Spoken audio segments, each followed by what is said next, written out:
Olá, bom, vamos a mais uma aula de princípios de comunicação.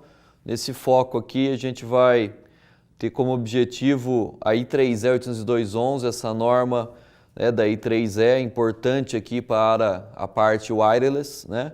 Meu nome é Diego Fiore de Carvalho, aqui está meu e-mail. Bom, então alguns temas que a disciplina já apresentou ou vai apresentar, né? Então a gente está exatamente no momento de trabalhar sistemas e padrões sem fio Wi-Fi, né? A I3E 802.11 ela tem diversas vertentes, né? E essas vertentes são letras, né? O 802 é um escritório, né, da I3E nos Estados Unidos. A forma 11, no caso, é a Wi-Fi, wireless, né? E aí a B, G, N, a C, essas subnormas são justamente modificações e atualizações da norma em relação à norma padrão 802.11. Isso a gente vai estar apresentando agora nessa aula. Importante dizer que essa relação não somente do princípio de comunicação, mas eu vou dar um foco também em relação à parte de redes, né, que é importante para um profissional engenheiro de computação, e também a parte de segurança da informação. Bom, Wi-Fi, a gente, hoje em dia, somos escravos dessa tecnologia, né? É difícil quando onde você está, você fala, putz, não tem um link Wi-Fi, seu 4G não está legal, sei lá qual tipo de comunicação que você tem mobile. Então, é algo assim que é onipresente, né? E tem se tornado cada vez mais nos últimos 10 anos, inclusive aqui no Brasil, né? No Brasil, o 4G demorou um pouquinho para chegar, algumas nomenclaturas vieram de pouquinho diferentes, 4,5G, dependendo da operadora, mas enfim, isso aí é o 4G default, às vezes até um pouquinho em downgrade em relação aos modelos europeu e americano. Bom, aqui é uma imagem de uma ilha aqui, que na verdade a ilha é legal, tem um monte de coisa para fazer, né? Você tem um mar para pescar, para comer, mas não tem Wi-Fi, né? Então isso aí que é o problema, principalmente para a gente. Bom, onde que a gente vai situar a I3E 802.11, né? Então, no contexto de rede sem fio, lembrar o wireless, né? Wire, cabo, less, sem cabo, né? Então, uma rede sem fio. Tem uma classificação que é muito comum, né? Principalmente a I3E classifica dessa forma, né? As formas de comunicação sem fio. A primeira delas a gente chama de Personal Area Network, ou seja, uma rede pessoal. Bluetooth, que é a rede mais conhecida, que também está no seu celular, no seu mobile, tá? Ela tem um baixo aspecto em relação à distância. Então, você está falando personal, é algo próximo a você. Então, menos que 10 metros, chega um enlace 1,5 metro, uns 2 metros aí nos melhores modelos e sensores, né? Tem outras redes personal também, mas aqui é o contexto da I3E, focado nesse exemplo, foi colocado com Bluetooth. Bom, depois tem a Local Area Network, né? As redes locais, que são geralmente integradas com redes cabeadas num ponto de acesso, né? E a mais famosa delas é a I3E 802.11, que no caso é a rede Wi-Fi, que é o foco da aula de hoje, né? A relação de distância, a gente coloca 150 metros, mas tem toda uma relação da parte de antenas, né? Você tem a antena, ela tem que trabalhar de uma forma a adequar essa distância, que pode até aumentar, dependendo da propagação. Mas, levando-se em consideração condições aí normais, né, de uso sem obstáculos, a norma diz 150 metros, dá um quarteirão e meio, basicamente, dependendo das condições que você colocar o equipamento e ele estiver efetivamente dentro da norma. Bom, depois tem a rede 802.16, que é foco de uma outra aula, né, online também, que no caso a 802.16 já é uma rede metropolitana, MAN, Metropolitan Area Network, e aí é uma rede que está trabalhando dentro da cidade, né? E nessa rede você está falando, no caso o IMAX, que é um exemplo dela, LTE, né, Long Term Evolution, são tecnologias que trabalham dentro desse contexto de rede MAN. E finalmente a WAN, né, que é a rede World Area Network, aí é uma região bem maior, né, 802.20, né, que é um padrão mobile IMAX, ou também esse Long Term Evolution, uma versão nova, né, tecnologia 5G, estão todas dentro desse contexto novo de World Area Network. Mas o foco da aula de hoje é LAN, né, Local Area Network. Vamos discutir um pouquinho, entender um pouquinho alguns aspectos, tanto em telecom, tanto em redes e tanto em segurança sobre LANs Wi-Fi, né? Vamos lá. Bom, lembrar das frequências, radiofrequências de banda ISM, né? O que é ISME? Industrial, Scientific e Medical. Então a ONU, né, a Organização das Nações Unidas, viu uma normativa de um tempo atrás, aí não lembro a data, tá? Ela determinou justamente 4 níveis de frequência que no mundo inteiro, né, não precisa de regulamentação. Então vamos falar que eu crio um equipamento aí, tá? Vou criar um equipamento X e eu quero operar numa dessas frequências, não precisa autorização de ninguém para trabalhar, tá? É assim que você tem um equipamento, né, um notebook, sai daqui, vai para outro país e está funcionando, Wi-Fi, wireless, porque o padrão é igual e ao mesmo tempo eu tenho possibilidades de equipamentos que trabalham em frequências diferentes.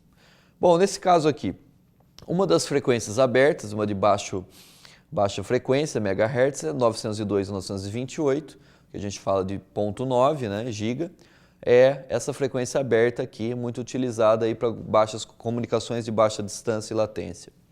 O padrão Wi-Fi trabalha em 2.4 GB, na verdade 2.4 GHz não é exatamente 2.4 GHz.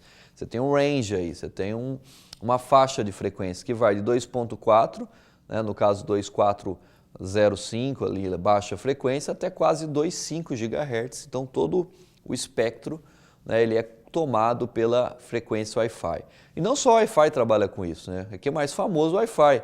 Né? Antigamente, na I3R211A, né, dependendo do seu... Você ligava o micro-ondas, estava numa frequência parecida, 2.4, porque tem outros equipamentos, como eu falei, que trabalham em frequências iguais, porque é aberto, aí caía a sua internet. Então, enfim, isso aqui é aberto para o mundo todo usar. Então, você está numa frequência aberta, você está propenso à interferência, tá, do sinal. Depois de mais longo alcance e também distância, né, uma vez, a gente já falou em sala, né, você tem o comprimento de onda, é C sobre F, ou seja, C é constante, né, constante a velocidade da luz no vácuo.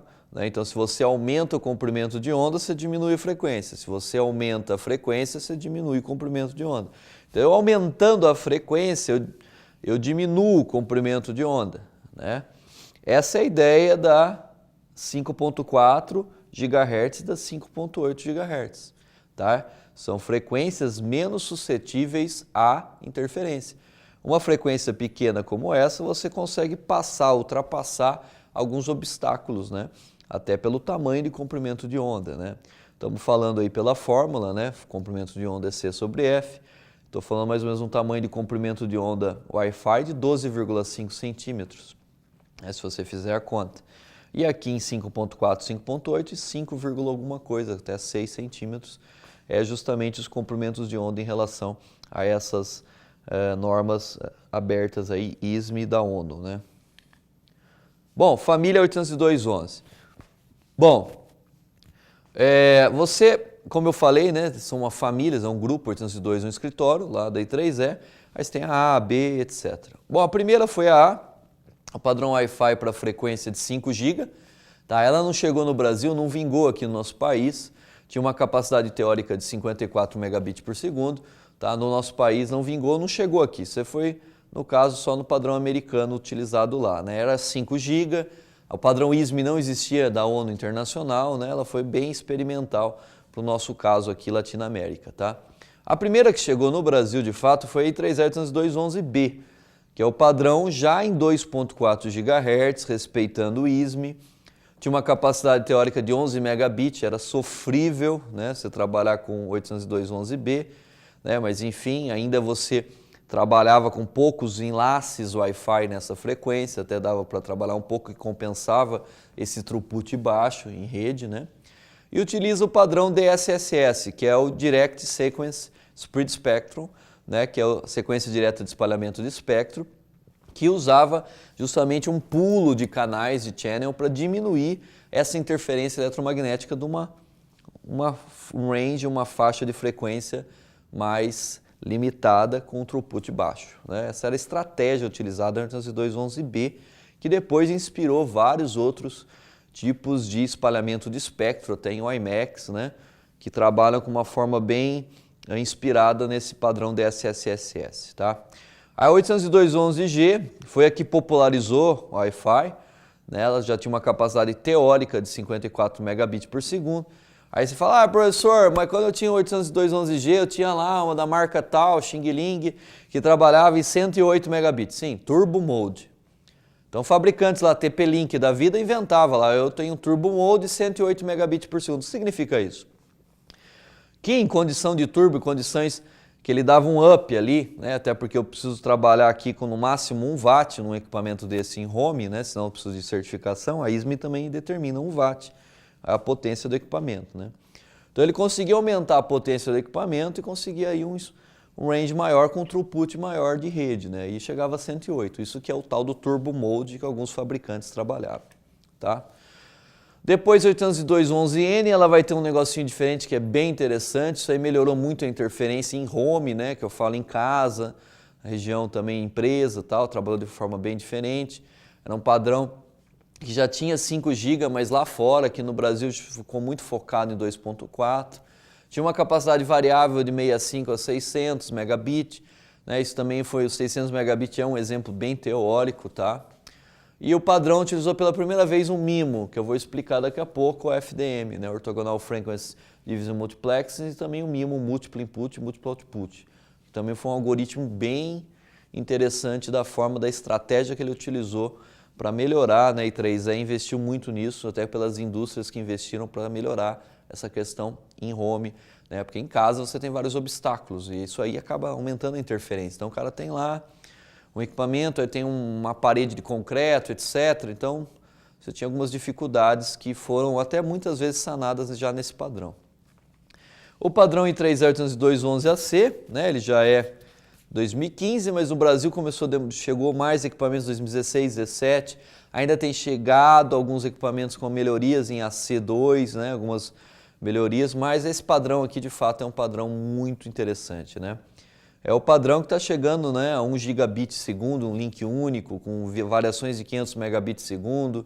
Tem a questão do conceito de extensão de interface, né, que eu vou mostrar, explicar. Então o cara consegue explorar 2 hosts um só. A questão de aumentar, por exemplo, o host de acesso, o site de acesso e link de acesso. Tem multiusuários MIMO, modulação de alta densidade em 256 QAM, que a gente vai ver em sala de aula, o cálculo, como faz isso depois, tá? Questão de MIMO, multiplex em MIMO, né, que eu posso ter variações de MIMO de acordo com a característica do local. Isso auxilia muito. O que é esse multiplex MIMO? A forma como ele vai trabalhar. Então, por exemplo, vou falar que eu estou usando Wi-Fi num hospital. O hospital tem chumbo, tem frequências baixas, tem um monte de equipamento trabalhando, então você tem interferência pra caramba, né? Então você tem modulações de MIMO que você altera, isso é muito legal, né? O problema maior, pessoal, é que a galera de infra, né, que trabalha com isso, não sabe. Então você vai lá no lugar, todo lugar configurado igual. Então ninguém explora essas tecnologias. Isso é um pecado, né? O negócio está lá para ser utilizado. Então você vê o equipamento lá, tem uma série de itens. O cara nem para procurar no Google para que serve aquilo, né? Então, isso que às vezes acaba atrapalhando. Pô, o Wi-Fi é um lixo. Será que é um lixo ou está mal configurado, né? Então, tá aí, seu papel também, né? Se você trabalhar com infra, né? Trabalhar com essa parte telecom, ter essas questões na manga, porque senão o negócio fica o lixo em todo lugar, né? A tecnologia está sendo mal implantada. Bom, mas vamos ao que interessa. Então aqui na 802.11ac, né, que é o padrão mais atual, que a gente vai te conversar, você tem a frequência de 5.8 GB, já pensando em ISME, sem licença, band, né, Industrial Scientific Medical.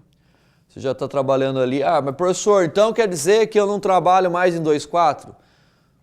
Se você tiver 100% em 3.802.11ac, você está trabalhando 5.8. Mas ele não tem convergência com os demais? Claro que tem. Você não vê que no equipamento, quando você pega, está lá B/G/N/C. Então você conversa com os anteriores de uma forma bem natural, tá? Ele tem essa inteligência dentro do nível de frequência, se é I3E, o equipamento homologado, tá? Você tem um DAX rate de 6, 7 gigabits, né? Isso no pico, né? No pico da geração de onda, depois tem o corte, né? Isso a gente vê em telecom a pressão da corte lá de Fourier, etc. A forma do gigabit com a oscilação, né? A gente vai ver mais posteriormente isso. A transmissão de banda, ela é fragmentada, isso é configurável, tá? Isso aqui que vai influenciar o corte que você faz no espectro, quantos canais vão ter, né? Se é 20, se é 40, se é 80. umas versões iniciais de 3.802.11 lá, traz até a G, né, trabalhava com cortes de 10 MHz aqui. Você tem algumas opções.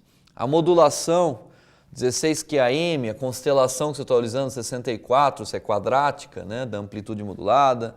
Como que é a sua estratégia? Isso pode ser alterado. Se é um PSK, né, se pode por fase, enfim. Essas modulações aqui você tem condição de alterar, isso melhora até a condição de link, a condição de onda, uma onda bem mais... Se você conseguir pegar, por exemplo, e modular ela no osciloscópio, isso aqui interfere muito na forma como a onda vai e isso é suscetível a ruído ou não. FEC Coding também, que é opcional, né? Você tem algumas alterações de convolução, né? Isso é questão da parte matemática mesmo. O MIMO, né? Que eu vou explicar a ideia do Single e Multi-User MIMO. Isso aqui é ligado especialmente à questão do ambiente que você está. Então, num ambiente que tem muito obstáculo, eu consigo modular, além de modular diferente, eu consigo usar o MIMO, né? Para o quê? Usar várias antenas que vão replicar isso e depois vão captar. Então, no MIMO, que é o Múltiplo Input, Múltiplo Output, já falando, você consegue ter várias antenas, uma só vai ser de TX, né, transmissão, a outra vai ser só de RX, recepção. Umas vão trabalhar em TX, RX, você consegue explorar lá um equipamento que tem 2, 3 antenas, né, ou até aqueles mesmo mais corporativos, tem várias antenas, você consegue fazer jogos de antenas e até 8 tipos, né, 8 tipos de alterações. Né? Bom, indo à questão da parte physical layer, né, camada física, camada mais baixo nível, né, você tem aqui o que é mandatório, o que é exigido, né, e também o que é opcional. E aí o padrão ele deixa você bem à vontade em relação a isso. Perceba que a FFT, a Fourier, né, o tamanho de Fourier, olha só o que é mandatório, ó, variações de 64. Né? Isso é claro, variação de 8, né, do octeto, né, isso é claro, clássico de Fourier, né, para FFT, então isso é natural. Perceba que o opcional é 512. Tá? As subexportadoras, né, as formas como os pilotos de portadora, também há variações, né, que está justamente entre os valores de 64. 52 está aqui, está até 64, para 4 modulações. 128, 108 sempre abaixo aqui para você trabalhar. Né? Os tipos de modulação, elas respeitam os anteriores. E aí o que é o Plus aqui é o 256, que é a M numa constelação aí de 256, tá? Bom, vamos falar as entidades do ponto de vista geral. Eu dei uma geral em relação a 802.11ac, né, que é o padrão atualmente mais novo, né? Agora, o que é a nomenclatura Wi-Fi? Né? Às vezes o cara fala, pô, mas o que é um router, o que é um AP, qual que é a diferença? Né? Então, vamos já nesse começo aqui dar uma situada que eu vou falando e acaba ficando confuso. Então, por exemplo, o que é um router Wi-Fi? Isso aqui é muito aspecto da entidade 802.11 na parte de network, de rede. Um roteador ele tem papel na rede de, no caso, ter uma entidade IP. Então ele vai fornecer o IP, ele vai fazer o endereçamento, seja ele fake, no padrão 92168 da vida, um 7216, 1000, alguma coisa, tá? Então, ele vai fornecer o acesso via o endereçamento IP, PV4 e PV6.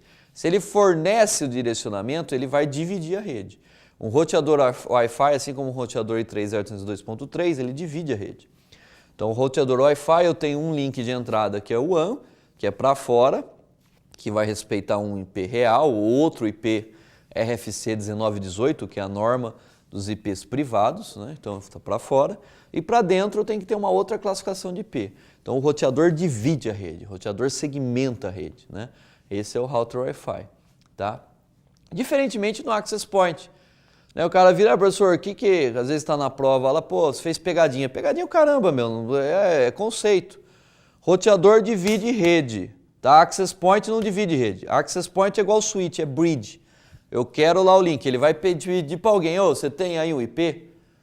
Passa o IP para mim. Daí passa, ele só fica fazendo, só jogando de um lado e para o outro. O roteador não, ele define, ele tem um poder dentro da rede. O Access Point não, o Access Point é só um ponto de acesso que ele tem que pedir uma autorização para uma outra entidade. tá?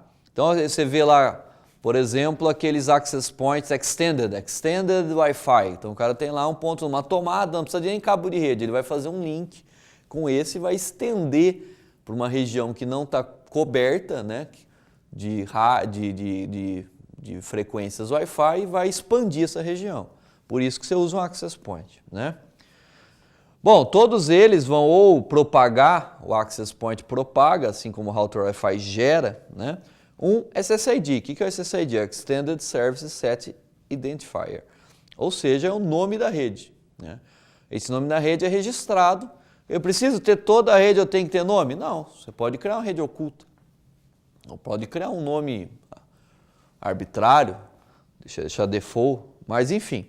Né, esse nome da rede ele é propagado, tá, 360 graus pelos equipamentos, dependendo do tipo de antena, tá, que vai ser a identificação de acesso. Isso não é criptografado, ele é plain, né, vai mandar para todos os cantos. E aí vamos em relação aos tipos de pacotes, né? Então você tem dois tipos de pacote Wi-Fi, diferentemente de cabeado. Um deles é o frame, que é um pacote especializado enviado no meio aéreo. Então mesma coisa de um pacote IP, que está lá no cabo, está sendo mandado coaxial, né? No cabo de cobre, na verdade. Beleza, está sendo mandado no TCP/IP, ótimo. Se eu pegar esse pacote e jogar no meio aéreo, ele recebe o nome de frame. Tá? Então frame é um pacote TCP, tanto IPv4 e IPv6 no meio aéreo. E o beacon? O beacon é um frame, só que é um frame um pouquinho diferenciado, né?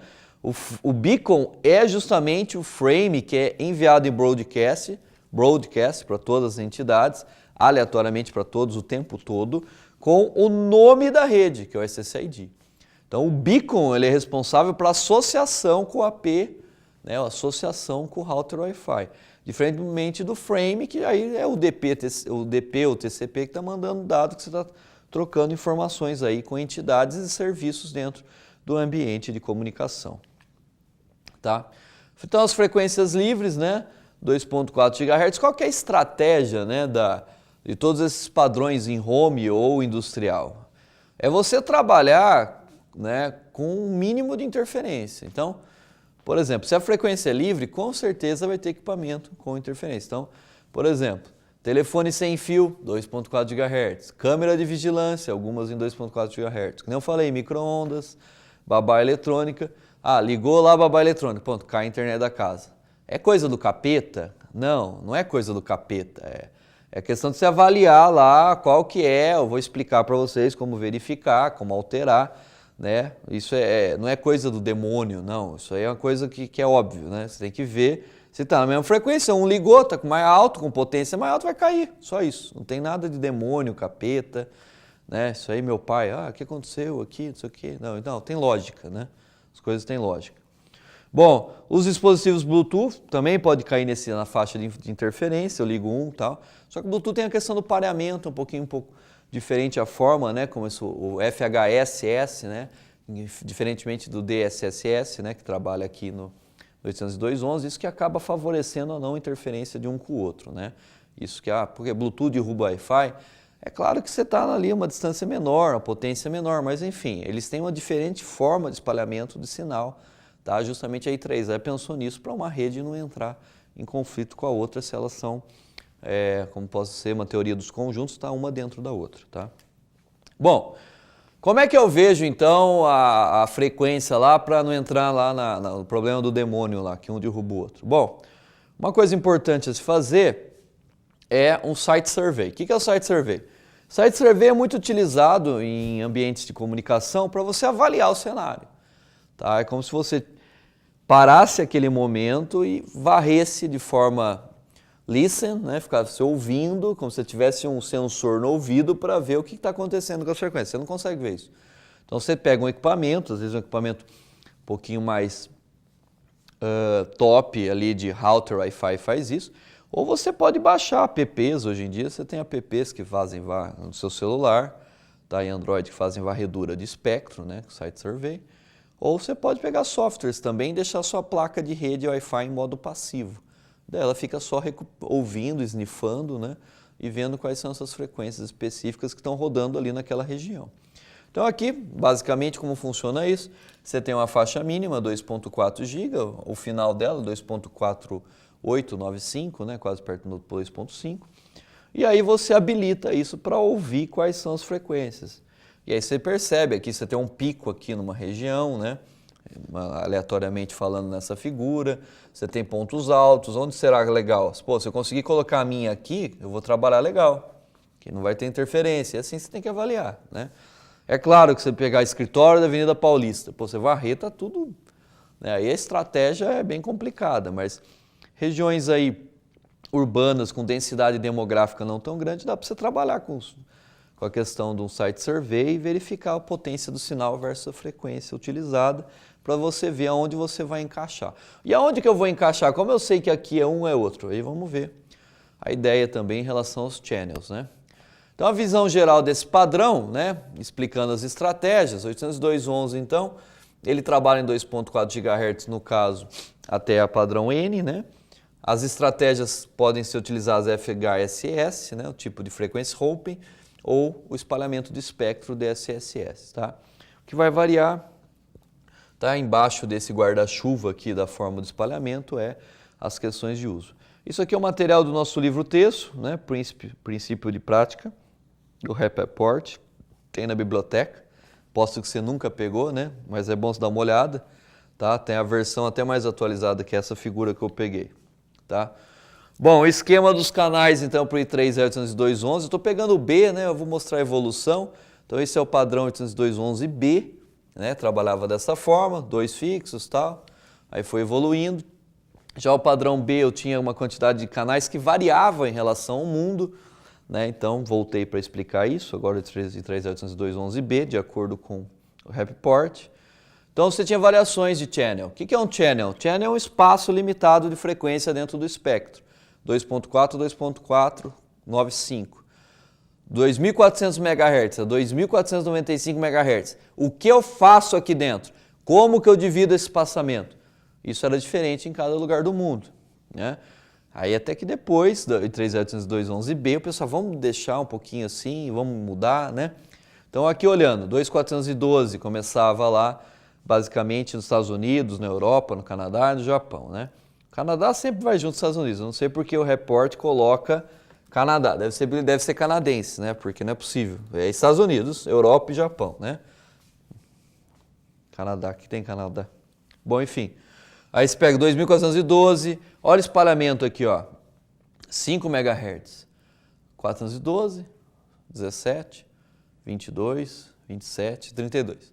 Aí o professor pega, é óbvio, olha só, tá vendo que tem 5? Subtrai um do outro, não dá 5? Aí põe na prova lá, 2017, 2012, assim, olha, 2.417, 2.412, qual é o espalhamento de espectro? Uma conta de menos.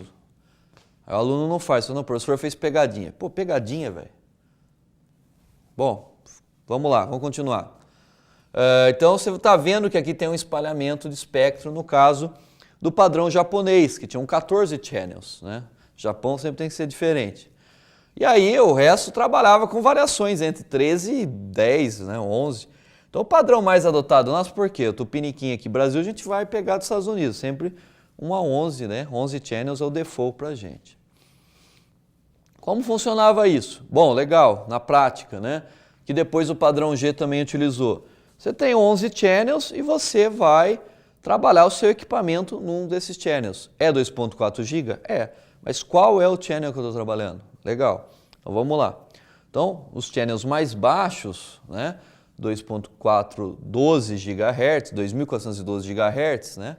2,4 GHz, você tem uma variação entre 2.401, né, até 2.423. Pô, professor, mas aqui não é 2.412, ele está extrapolando o valor, sim. Aí esse range um entra no outro. Ele não é linear, né? Aqui está aqui e esse começa aqui. Não, eles estão sobrepostos, tá? A faixa de frequência de 5 e 10 MHz, ela se sobrepõe. Então, ela não é 100% a nominal. A nominal, no caso, ela está ali no meio, né? Está no meio da estratégia, entre os limites. Então, ela se sobrepõe sim, tá? Isso também é uma coisa importante se falar. Bom, aqui, classicamente, o que acontecia com os problemas de interferência Wi-Fi nesse contexto do 802.11b e G? O cidadão comprava o equipamento, né, e ele instala o equipamento como next, next, next, next, next. Próximo, próximo, próximo, próximo, depois o nome da rede, acabou, sou o cara. Ótimo. Qual que é o default que vem no equipamento? Ou é 6 ou é 11. Algumas marcas, TP-Link, D-Link, enfim, todos vocês utilizam, Cisco, sei lá, Xing Ling da vida, cada um tem os padrões, mas é default 6 ou 11. Aí, ou seja, você está num prédio de apartamentos de 4 andares, todo mundo pendurado na 6. Ah, o Wi-Fi é um lixo. Será que é um lixo? Será que o meu vizinho está na 6?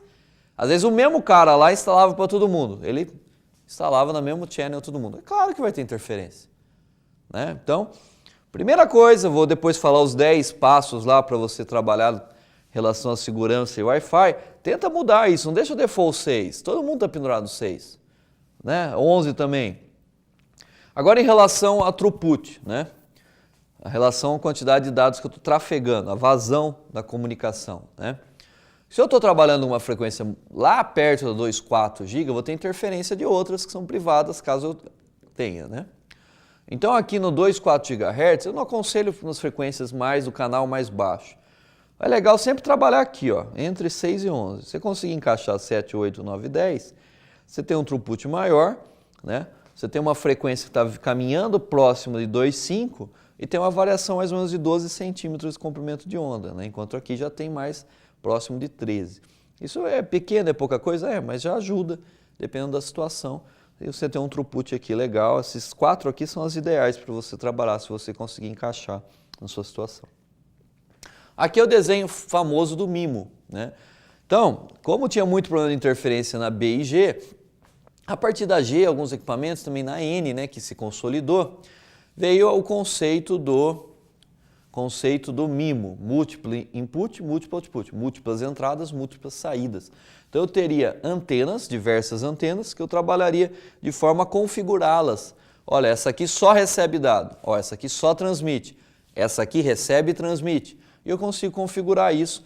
Ou em alguns equipamentos até um pouquinho mais caros, ele identifica com algoritmos legais de varredura para analisar qual é o cenário e ele vai se adaptando, né? Mas equipamentos mais caros, né, de uso comercial. E aí, nesse caso, como a gente sabe que tem interferência, o sinal, eu teria a capacidade de moldar isso, né, de alterar essa capacidade de antenas e amplificar a minha região de varredura, tá? Quais são os tipos de enlace Wi-Fi, independentemente do padrão das letras que você está trabalhando? O mais comum, assim, comum não, o mais inicial, simples, é o ad hoc. O ad hoc é o que você tem um equipamento linkado um a outro equipamento. Então, 1 para 1. Isso é ad hoc. É muito comum em Bluetooth, né? Você não faz Bluetooth com broadcast, faz Bluetooth 1 para 1, tá? 1 para 1. Esse é o padrão ad hoc. O mais comum que a gente utiliza, então mais simples é o ad hoc, o mais comum que a gente utiliza no dia a dia é o padrão de infra, né? Infrastructure, que é eu ter um ponto de acesso, ou roteador Wi-Fi ou AP, e esse cara distribui em broadcasts informações para todo mundo acessar. Então daí 1 para N, né? 1 para N, infraestrutura, 1 para 1, ad hoc. Bom, surgiu lá na 802.11n, depois na G, depois na N, na G era mais utilizado o conceito de linkar dois APs, tá? Eu vou explicar esse ponto de vista da WDS, um negócio que não deu muito certo na prática. Eu, pelo menos, tive muito problema com isso. Na época, tentei fazer enlaces até comerciais, que eu trabalhava com isso, e eu achei, você comprava equipamentos da mesma marca, linkava a WDS, o negócio o cliente reclamava, enfim, um negócio que, enfim, dependendo, não sei se é o tipo de equipamento, mas eu não sou muito favorável para aquela tecnologia da época. Depois veio uma solução que acabou resolvendo tudo isso. A ideia do Wireless Distributed System é você, o WDS, é você enlaçar com outro channel 2 canais, 2 access points. Então você teria um enlace aéreo aqui para 2 access points e depois distribuiria com outro tipo de canal a comunicação entre os notebooks. Então, por exemplo, tinha aqui um canal para 1 channel, esse access point 2, ó, 1 channel, canal 1, e no canal 6 aqui do outro access point 3, que estão na mesma área, mesma região, por colocar outro canal. Esses dois comunicariam via um WDS num terceiro canal, né? Então faria uma comunicação ad hoc, ponto a ponto entre access points, e uma comunicação infraestrutura entre os hosts, né? Isso Seria utilizado, por exemplo, compartilhamento de recursos, impressora, servidor de rede, etc. Né? Servidor legado a esse access point, né? Ou para aumentar o sinal mesmo em relação a ambiente comercial. Tá? Então, como eu falei, a D-Rock nos dois access points, poderia ter uma LAN atrás desse, uma LAN atrás desse, uma Local Area Network para cada lado cabeado, e ao mesmo tempo eu teria redes que estão concomitantemente trabalhando no mesmo cenário de infraestrutura. Tá? Nesse contexto, o que resolveu isso? Né? Resolveu a utilização da ideia do extender, do extensive, cada um dá um nome, esse é um nome de mercado. Que eu tenho um router e depois eu tenho um AP.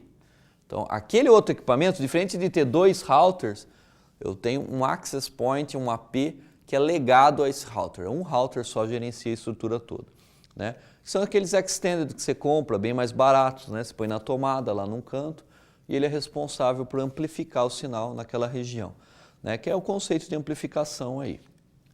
Bom, vamos falar um pouco de segurança da informação. Então, já deu um aspecto um pouco telecom, um pouco de redes, né, nessa aula, e a gente vai falar um pouquinho também da parte de ataques Wi-Fi, né? Quais são os ataques Wi-Fi mais comuns, né, já que você está num ambiente compartilhado? Eu estou aqui, né, conversando, gravando, mas aqui tem um monte de ondas que eu não enxergo, eu não tenho sensores, né? O ser humano não tem essa capacidade de visão em relação a essa codificação aí, né? Mas você tem toda a informação que você está trafegando aqui está no ar, né? E aí? Será que alguém não pode pegar isso? Né? Um dos ataques mais comuns, que é o sniffer ou scan de rede Wi-Fi, ele se chama eavesdropping, né? Eavesdropping é quando você usa uma ferramenta, por exemplo, como um NetStumbler da vida, né? Ou quem usa Kali, né? O Backtrack, o antigo Backtrack, o Kali de Linux, tem uma série de ferramentas que você consegue ali deixar em modo passivo e ficar sniffando informações, né? Então, eu falei aqui NetStumbler, Magnet, tem um monte, né? Conview para Wi-Fi, para Windows, tem um monte. E aí você fica sniffando, fica ouvindo, né? Qual que é o objetivo disso? Isso é um ataque passivo, né? Que você fica ouvindo, mas se vem o frame criptografado, né? Ou no caso o beacon criptografado, o beacon não é criptografado, mas o frame pode vir. Eu vou ouvir, tá? Peguei, mas eu não vou entender o que está, né? Mas, dependendo do tipo de comunicação que não tiver criptografia, o primeiro ponto de acesso de ataque é utilizar um eavesdrop. O cara pegou o eavesdrop e tem criptografia, ele vai tentar quebrar. Né? Esse que é o ataque mais comum. Então ele gera, pega um conteúdo, fica ouvindo, tenta procurar beacons ali no meio, frames e tal. Opa, o nome da rede é tal, frame e tal, ele vai começar a avaliar e tentar fazer força bruta em relação às criptografias mais comuns de Wi-Fi. Esse é um ataque eavesdropping, tá? Comum, né? Comum que eu digo que não é simples fazer, não é muito complexo, né? Pelas ferramentas que a gente tem hoje em dia aí de uso aberto. O jamming de RF, né? Esse já é uma técnica mais para você criar o denial of service, que é a negação de serviço. É você tentar derrubar o host, o router Wi-Fi, né? O access point, dependendo do qual você está utilizando. Então eu vou tentar esmagar, vou tentar derrubar aquele ponto de acesso para que ninguém mais acesse, né? O deny of service, negação de serviço. Tá? Então você usa uma potência maior de RF e é tão grande que polui todo o sinal e se perde aquele roteador com uma potência baixa, no caso 1 watt, se for de uso aí, uso ISM, né? Então você consegue derrubar ele e ele perde totalmente o acesso, né? Isso é um ataque bem complexo do ponto de vista de uso, porque você derruba mesmo o ponto de acesso, né? Mas ao mesmo tempo você precisa de um equipamento mais forte para fazer isso, tá? Em Wi-Fi não é tanto utilizado, né? Mais o IMAX, quando você está em rede metropolitana, área aberta, né? Um quer derrubar o outro. Agora, caso wireless, se não for em outdoor, for indoor, né? A gente está conversando bastante sobre indoor, enfim, mas outdoor é um negócio comum, wireless, outdoor, bem utilizado.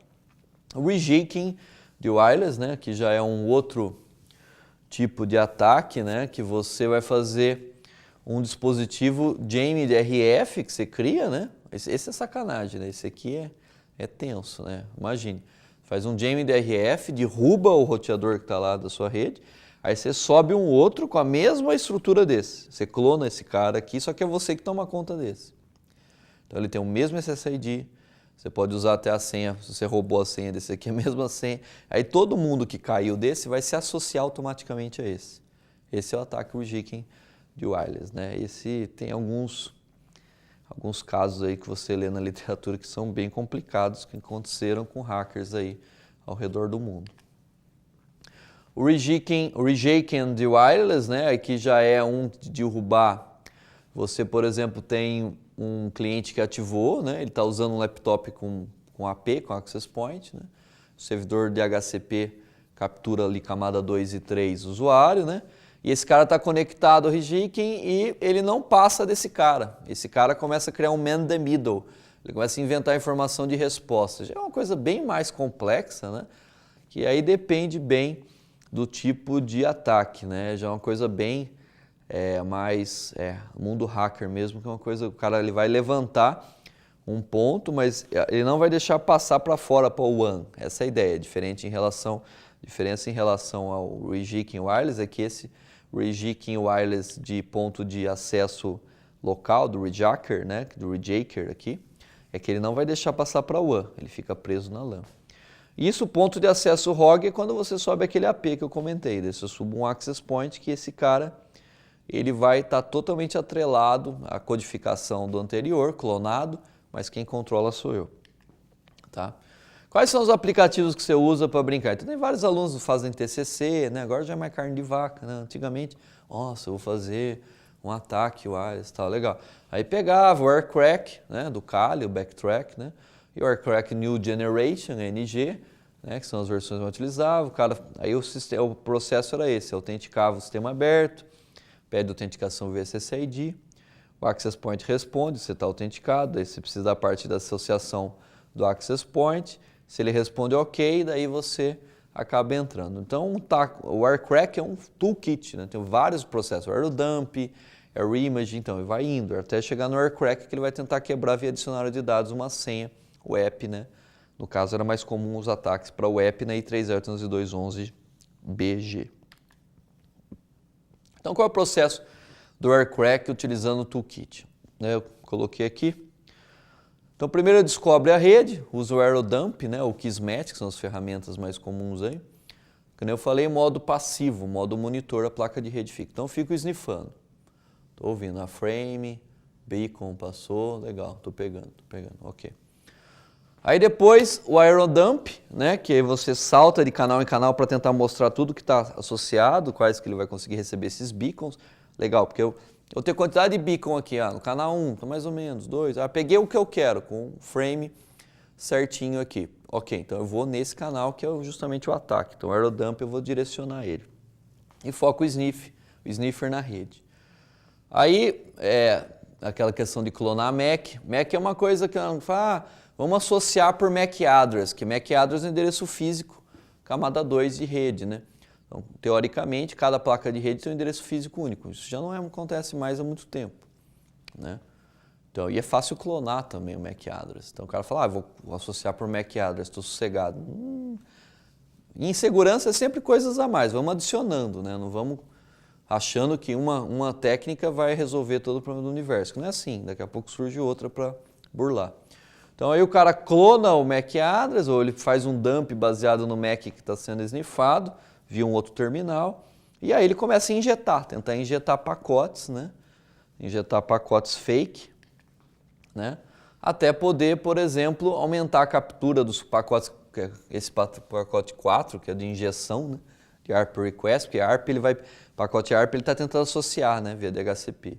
Né? E aí o Aircrack vem por último, né? Com um dicionário de dados que você baixa na internet, vários gigas aí, que vai ter várias palavras tentando fazer força bruta na senha que está trabalhando. Até que depois vem um resultado, né? Então ele vai achar lá aqui um exemplo, só exemplo, né? No caso, uma sequência aí de hexadecimais, aí que vai ter, no caso, a resposta da senha baseada no ataque do dicionário.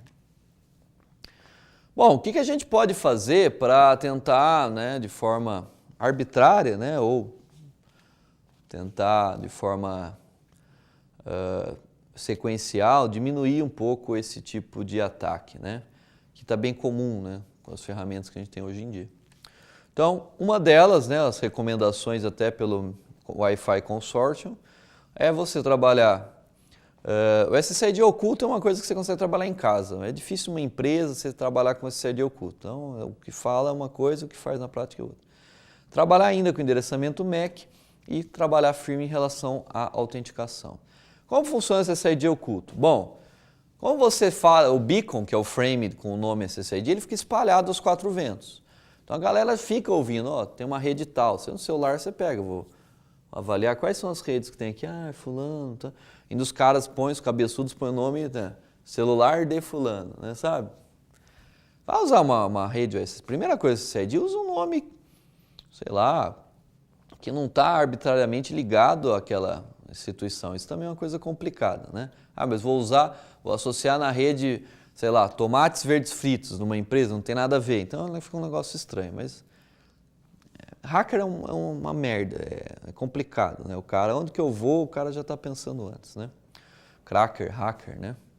Então, se você puder deixar oculto, aí você fala para o seu cliente, olha, esse é o SSID, cadastra aí que você vai achar. Isso já é uma medida simples, mas uma medida que ajuda aí a curiosos ficarem tentando associar, né? Que já é o primeiro passo do AirCrack, né? Você já tentar cortar o beacon. O cadastramento de MAC, supõe-se que os MACs são únicos, né? Mas na verdade, como eu falei, não é.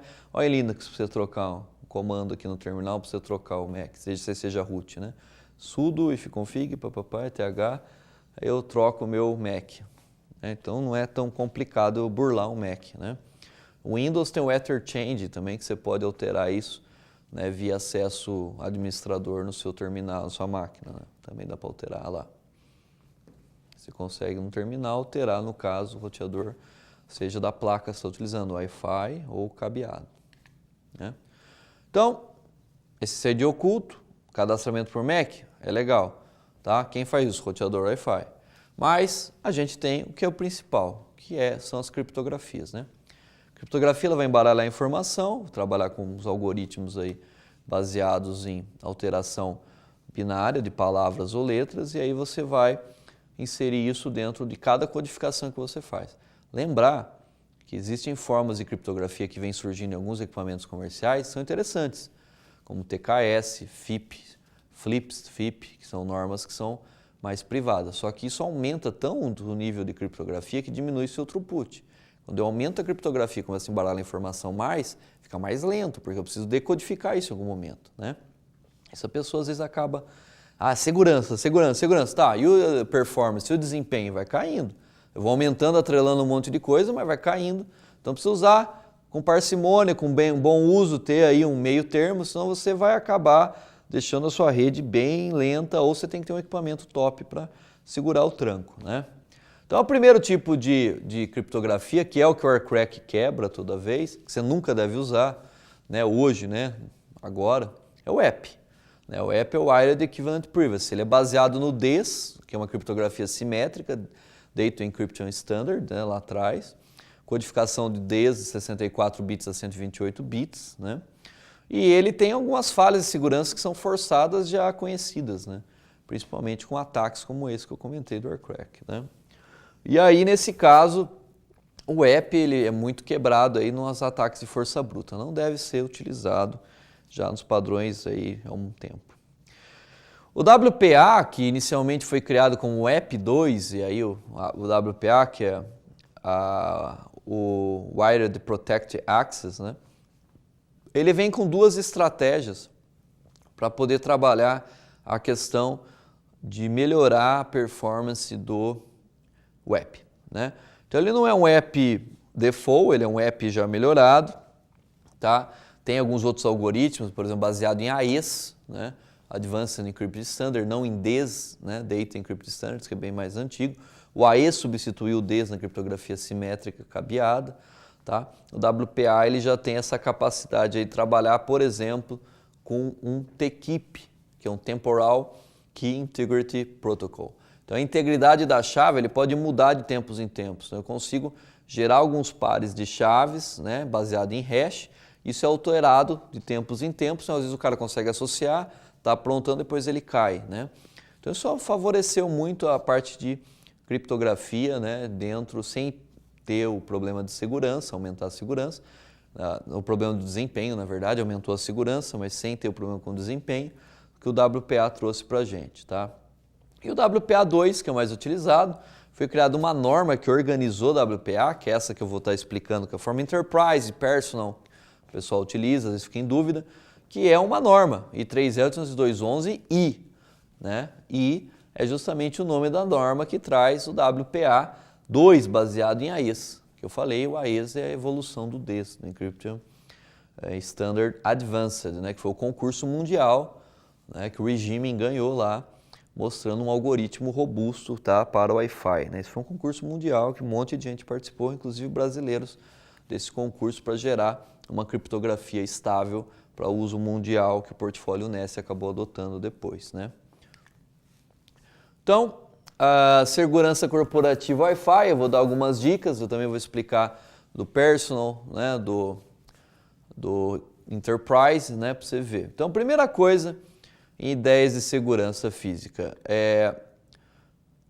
aqui você tem que pensar sempre na sua rede, sempre de forma que alguém está aprontando. Então, não adianta você achar, o negócio é legal, já fiz tudo que eu podia, esquece, vai embora.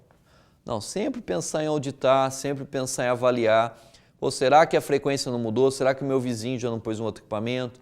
Ver a questão do espectro, ver calibra o channel, ver qual se vai muda. Se necessário, ver o feedback do usuário, se está legal, se está lento, se está rápido. Né? Separa a rede, faça isso, separa a rede, por exemplo, do cliente. Né? Uma faculdade, o estudante está numa rede separada do que toda a parte administrativa de professores. Numa outra situação corporativa, os clientes, o pessoal que trafega na empresa, que não é de dentro da empresa, está numa outra rede, num outro router, num outro tipo de configuração. Isso é bom separar essa segurança física aí.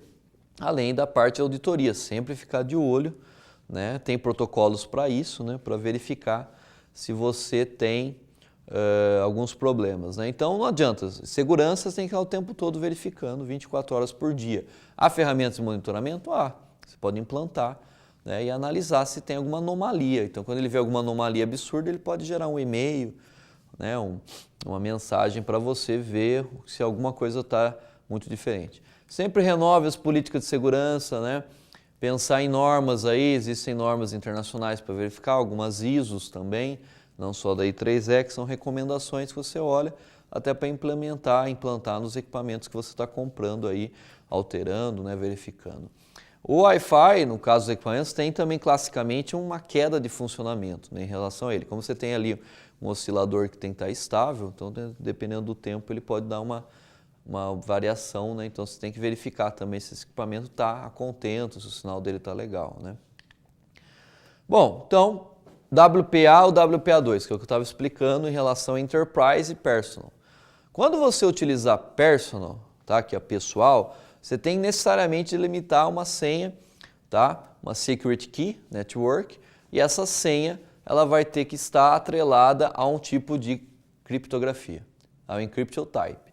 Pode ser AES, Advanced Encryption Standard, ou você pode utilizar, no caso, o TKIP, Temporal Key, tá?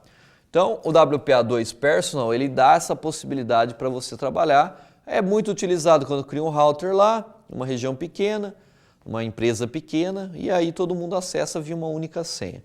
A segurança um pouquinho menor, mas dá para você trabalhar até, troca isso de vez em quando, atualiza os hosts, né? Ninguém troca, deixa lá anos aquela senha, por aí vai.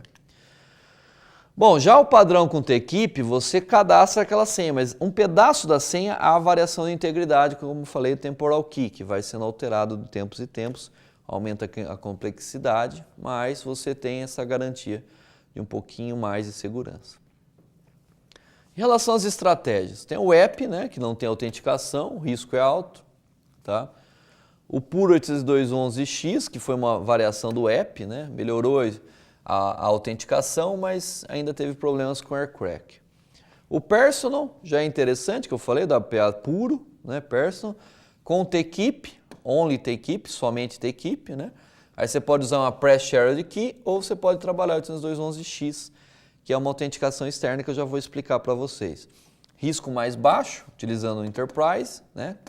que eu vou falar como funciona, e personal tem um risco, se for só press shared key, high, alto.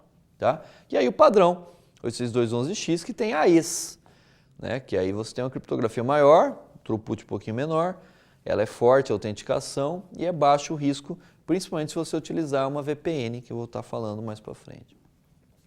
Então, dicas, né? Que são básicas, vou dar umas 10 ali. Segurança Wi-Fi. Primeira coisa, o cara compra lá um roteador Wi-Fi, independentemente da marca. O cara deixa a senha default. Pô, tem que crucificar, matar um cara desse, né? Pô, põe lá, já cria uma senha local, física. Vai ter a galera tentando. Tem sites aí que a galera fica olhando roteadores Wi-Fi que estão com senhas default, sabe? Fica varrendo esse tempo todo a molecada. É foda. Esconda o nome da rede, que nem eu falei, esse ID é oculto, já comentei isso, se possível, né, dentro da organização. Filtra o cliente por MAC, cadastra, deixa o cara associar uma vez e cadastra ele lá qual é o MAC deles. Ah, isso aí não é a melhor segurança. Não, mas já ajuda. Tá? Como é que eu vejo o MAC? Dá um ipconfig lá, vê o MAC da máquina, o próprio roteador gera a tabela, ó, o tempo de associação e você coloca. Tá? MAC Filter, que está um exemplo no Linksys, né, uma marca aí da Cisco, Wireless, mas MAC Filter, Enable, né, você habilita isso, e aí você vai ver a lista dos MACs associados. Limita a atribuição de IP. Pô, legal, cria uma máscara de rede lá que cabe 512 máquinas clientes. Pô, será que eu tenho 512 máquinas para associar? Depois que você pendurou, alguém descobriu sua senha, você pendurou o quarteirão inteiro. Então, seja, né? Ah, eu tenho 30 clientes possíveis ao mesmo tempo. Legal. Então põe 50, não vai por 200 máquinas. Isso também é uma coisa óbvia, né? Mas o óbvio às vezes acaba gerando brecha de segurança. Verifique a tabela de atribuição, né? Crie um DHCP com faixas, que nem eu falei, não vai deixar lá 200 e poucas faixas abertas ou mais. Firmware do router. Todas as empresas publicam atualizações de firmware, principalmente relacionadas à segurança. A gente compra um firmware, às vezes já compra desatualizado e não atualiza mais dentro do equipamento, o negócio fica lá. Às vezes uma atualização resolve alguns problemas de ataque aí, né, inicialmente. Então, por exemplo, lá todo roteador tem uma área administrativa e upgrade de firmware. Você baixa o arquivo e atualiza, é óbvio, né? Firewall do router também é legal. Se você não tiver uma estrutura atrás de firewall, é importante você ter o seu, né? A parte de segurança, habilitar sempre, né, se você tiver firewall, e também bloquear coisas novas. Anonymous Block, filtro de multicast, o cara quer pegar uma região específica, NAT, que tem um negócio complexo também, o cara quer mudar o NAT para endereço aí de 92 para fora, tá? Posição estratégica do roteador, isso aqui também é um problema, o cara vai lá, cria num lugar em cima de uma mesa, qualquer um pode arrancar o fio, né, aí, ó. É um ataque físico, né? Ataque tá próximo. Sempre tem que estar lá num rack, numa região meio longe, né? Escondida, né? Não deixa isso fácil para acontecer, né? Lá, o pessoal da limpeza está limpando e derrubou a rede inteira, né? Aqui vem a questão do Enterprise que eu fiquei de falar. Então, o I30802.11xi vai delimitar para a gente o uso do padrão de criptografia Enterprise. O que é o Enterprise? Personal. Eu escolho a AES ou TKIP, uso WPA2 ou WPA normal e uso uma senha. No caso do WPA2 Enterprise, ele habilita a possibilidade de utilizar um servidor de autenticação. Para o ambiente, isso aqui, Radius é muito utilizado no Windows Server, né? Remote Authentication Dial User Service. O que é isso? É você ter uma empresa lá que trabalha com um único padrão de senha. Então, por exemplo, como aqui na faculdade, o cara tem a mesma senha, ele trocou a senha lá, para todos os sistemas da faculdade, a mesma senha, tá? Então, toda vez que alguém precisar de uma senha, vai buscar, no caso, o Radius, e fala assim, Radius, qual que é a senha do aluno tal? Ah, foi alterada, tá? Tempos em tempos o sistema fala, altere sua senha. Mas é um único ponto de acesso à senha e ele distribui para os diversos sistemas, né? Então, o Radius, que tem uma capacidade de criptografia bem mais interessante. Uma das soluções é o Free Radius, que dá para você embarcar dependendo do equipamento. Tá? Você consegue implementar isso. Tem o Kerberos também, Cerberus, né? Kerberos, que é o cachorro que toma conta da porta do inferno, né? Um nome bem sugestivo, né? Então, que é um padrão de autenticação bem interessante, tem para Linux, né? Tem o FreeRADIUS também, você consegue em Linux, mas o Radius é muito utilizado para o ambiente Windows Server, tá? E também, se você quiser, né, que eu falei, que é basicamente, se você tem um ambiente corporativo, mas é uma questão de rede, habilitar no caso, né, além do Radius que está aqui, ó, o Radius aqui faz a autenticação dos dois lados, habilitar o uso de uma VPN, né? Você pode criar uma VPN baseada num acesso virtual Private Network com autenticação via ponto, já cadastrado caso o cara esteja fora da empresa e acessando aquele ambiente, né? Então, criar rede para visitantes, eu falei lá no começo, separa a rede de uso operacional da rede visitante, também é importante, né? E aqui está um exemplo, né, da autenticação geral, do trunk, né, que você pode usar, no caso que eu falei, uma VPN para fora, mas ao mesmo tempo você pode também pensar em VLANs, né? Tem VLAN aérea, isso é um papo para uma outra conversa, mas você pode trabalhar com VLAN, que é a Virtual LAN, para QoS, qualidade de serviço, você já consegue limitar alguns acessos. Então, por exemplo, esse roteador, só ele tem acesso ao Radius. Ninguém mais no host pode chegar no Radius, porque eu limitei uma VLAN trunk aqui, que vai só ela chegar no Radius. Isso é um outro aspecto interessante, tanto de QoS, qualidade de serviço, como também de segurança. Isso é uma rede top, isso é uma rede legal. Estou utilizando AES com padrão 8211X, tenho VLANs associando a cada host determinado departamento, então a parte de rede network está funcionando, a parte de comunicação Wi-Fi eu tenho controle de segmento também de transmissão e channel, e depois eu tenho um trunk aí diretamente para um radio server. Esse é o recomendado 802.11i. Né? E é isso.